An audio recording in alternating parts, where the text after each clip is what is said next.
کسی سے پوچھ لو میاں کیوں جی رہے ہو؟ پیدا ہوتا ہے، مر جاتا ہے، یوں زندگی گزر رہی ہے۔ بچوں کو بھی اسی نقشے پہ ڈال رکھا ہے، کھا لیا پی لیا پہن لیا، اچھے گھر، اچھی سوسائٹی، اچھی ڈگریاں، مر گئے۔ تو یہ انسان ہے، یہ حیوانوں کے درجوں سے اوپر تھا۔ کوئی بھی زندگی کا چھوٹا سا نقشہ، کوئی بھی زندگی کی دائیں بائیں کے قابل ذکر چیز سب کے بارے میں جانتا ہی کس مقصد کے لیے ہے، غرض کیا ہے۔ اور جب وہ اپنی غرض پوری نہ کرے تو کہتے ہیں خراب ہو گیا۔ تو دیکھیں نا، کہیں میرے بچے کی زندگی خراب تو نہیں ہے، کہیں میں خود خراب زندگی پھر تو نہیں کھڑا ہوا۔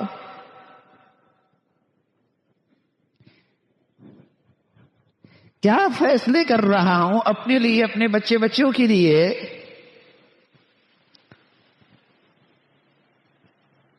اللہ تعالی کریم کی شفقت، رحمت، اس کی مہربانی، اس نے اپنے پیغمبر کے واسطے سے ہمیں ایسی تعلیم دی، ایسی تعلیم دی کہ ہر وقت اسے اپنی زندگی کا مقصد پیش نظر رہے۔ اور نہ جانے وہ دن میں ایک مسلمان بشرطی کہ وہ مسلمان ہو، اس جملے کو نہ جانے کتنی بار دہراتا ہے اور کہتا ہے ایاک نعبد، ایاک نعبد۔ عبادت کا مطلب صرف سجدہ نہیں، عبادت کا مطلب اے اللہ میں صرف تیری مانوں گا،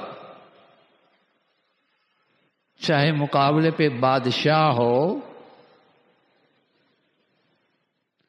حاکم ہو، معاشرہ اور سوسائٹی ہو، بال بچے اور اولاد ہوں، دنیا اور زمانہ ہو، چلو میں تو تیری مانوں گا۔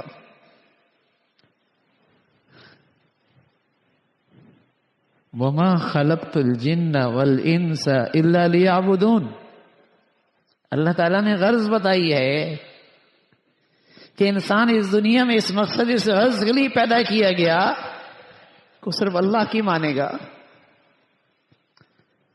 جہاں اس نے حلال کہا حلال، حرام کہا حرام، جائز کہا جائز، ناجائز کہا ناجائز، اللہ کی مانوں گا۔ آج یہ مسلمان ذرا احتساب کرے کہ میں اس اقرار پہ پورا اترتا ہوں،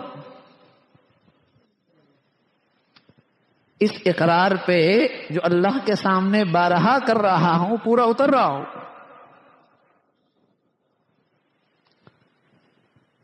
اللہ کریم کی شفقت پیار دیکھیے، فرمایا زندگی میں اللہ کی فرما برداری اور صرف اسی کا ماننا، یقیناً اس مادی دنیا اور نقشے میں تو یہ مشکل تو ضرور ہوگی، رکاوٹیں تو ضرور ہوں گی، حالات کا مقابلہ تو کرنا پڑے گا۔ اس مشکل کا حل کیا ہے؟ فرمایا وَإِيَّاكَ نَسْتَعِينُ، یہ بھی کہہ دو اللہ تیری مدد کے بغیر کچھ نہیں ہو سکتا۔ سبحان اللہ، اللہ مدد بھی تیری ہی چاہیے۔ لیکن آج تو مسلمان یہ سبق ہی بھول گیا کہ میری زندگی کی غرض کیا ہے۔ نسیہ منسیہ، فراموش، پیدا کیوں ہوا، کہاں جانا ہے،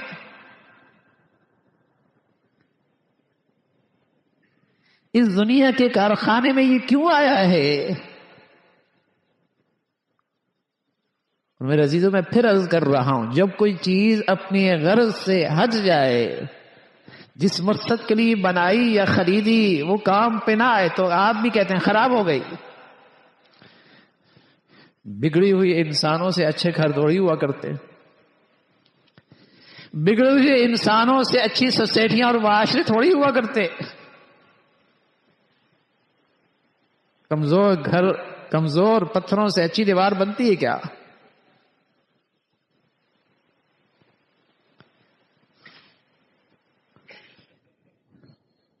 خراب ہو رہا ہے انسان.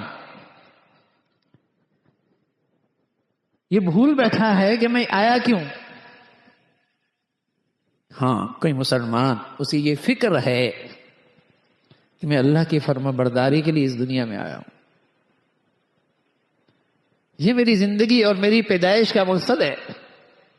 بازار میں، کارخانے میں، فیکٹری میں، معاملات میں، شادی بیاہ میں ہم اللہ سے عہد کر رہے تھے اللہ طرف تیری مانوں گا.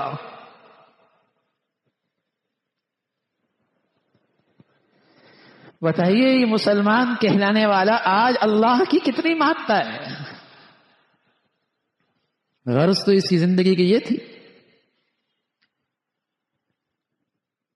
مقصد تو یہ تھا اس کا کہ میں اپنے بچوں کی پرورش بھی اسی مقصد کے تحت کرتا ہوں. کیا ان کی زندگی کے فیصلوں میں یہی غرض پیش نظر ہوتی ہے؟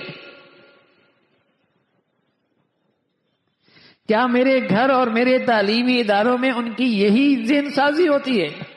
جو ذہن سازی ہماری اللہ تعالیٰ کرنا چاہ رہا ہے، جو اللہ کے رسول کرنا چاہتے ہیں، جو اللہ کا قرآن کرنا چاہتا ہے، جو آپ روزانہ سورہ فاتحہ میں پڑھتے ہیں، ذہن سازی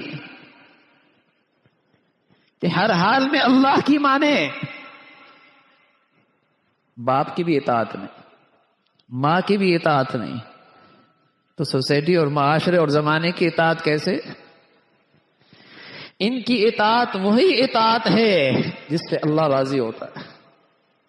لا طاعت لمخلوق فی معصیت الخالق.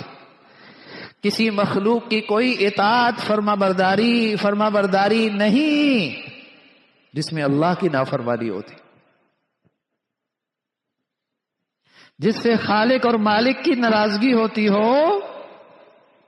اس دنیا میں یہ کسی کا حق نہیں ہے کہ اس کی مانی جائے، یہ حق صرف اللہ کا ہے. اس کے لیے پیدا ہوا ہے. تو میرے عزیزو، ہماری زندگی کے جینے کا اور ہمارا بھی دنیا میں آنے کا کوئی مقصد ہے، اس کا بھی استحضار رہے، ورنہ زندگی یوں ہی گزر جائے گی، یوں ہی دنیا سے چل دیں گے. لیکن وہاں ضرور باز پرس ہوگی.